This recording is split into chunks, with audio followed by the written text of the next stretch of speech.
Sejam bem-vindos, Marcelo Moraes, professor de informática.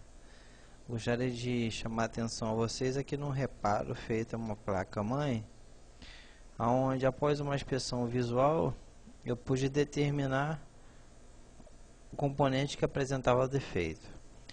Ou seja, essa placa-mãe, quando você ligava, logo após você ligar, a fonte desarmava, desligava, como se tivesse algum componente em curto. Então, fazendo uma inspeção visual aqui nessa área, eu pude observar que na placa-mãe, no fenolite da placa, tinha um líquido que vazou. Estão observando aqui, estou com a pontinha da chave de fenda, cuidado tirando aqui, você pode observar que tem um líquido ao redor desse capacitor eletrolítico. Aprofundando um pouquinho mais aqui a pesquisa, eu cheguei a esse outro capacitor aqui, que vocês podem observar, ele está até um pouco assim inclinado, em função de rompimento, ou seja, ele rompeu e vazou o dielétrico dele para a placa-mãe. Então é um capacitor de 80 centavos que você substituindo, provavelmente você vai recuperar uma placa-mãe. Eu vou proceder com a substituição, utilizando um ferro de solda e um sugador de solda, bem simples de fazer, qualquer pessoa com mínimo de habilidade pode fazer isso. Você ficar atento ao seguinte: quando você retirar o capacitor, você observa a pinagem, porque ele tem um pino positivo e negativo. Isso é muito importante, você observa o lado do pino positivo e negativo. Se você achar que você pode se confundir, você faz o seguinte: aqui próximo você observa e faz uma marquinha do positivo e negativo. Como que eu vou saber qual é o pino positivo e negativo do capacitor? É fácil.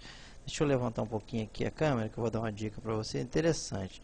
Geralmente, no próprio corpo do capacitor, ele vem marcando positivo e negativo. Então, você olhando aqui, você vai observar, tá vendo? Tem uma marcação de negativo, tá vendo aqui, ó?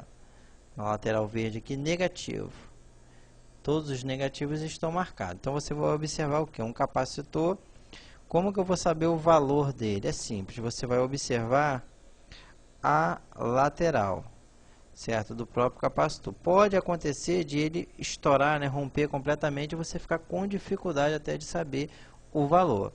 Nesse caso aqui, o capacitor, vou tirar um pouco da poeira aqui, é um capacitor de 2.200 microfarads por 16 volts.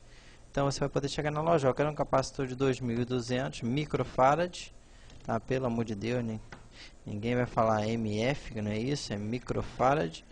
Você vai comprar um capacitor e você vai fazer a substituição. Se você quiser levar o capacitor na loja, também pode apresentar a pessoa da loja, vai poder estar te auxiliando. Então eu vou proceder agora com a substituição desse capacitor. Uma dica: não vai pegar capacitor de placa usada, não. Você economizar um componente de 80 centavos. Uma placa-mãe está na faixa de 120, 130 reais. Você vai consertar uma placa-mãe por 80 centavos. Então procura substituir um capacitor por um novo. Você pode até fazer o seguinte: você vendo que esse aqui ele está danificado, você pode substituir os que estão aqui ao redor. Depois você procede com a limpeza do local, tira aquele resíduo que ficou do interior do capacitor e provavelmente você vai recuperar uma placa-mãe. Chama a atenção vocês a isso, pessoal de informática, vamos parar com essa mania de queimou, trocou uma placa por uma nova. Isso aí é uma assinatura de incompetência técnica. Então vamos passar a pensar, gente. Vamos deixar de ter preguiça de pensar. Grande abraço do professor Marcelo Moraes.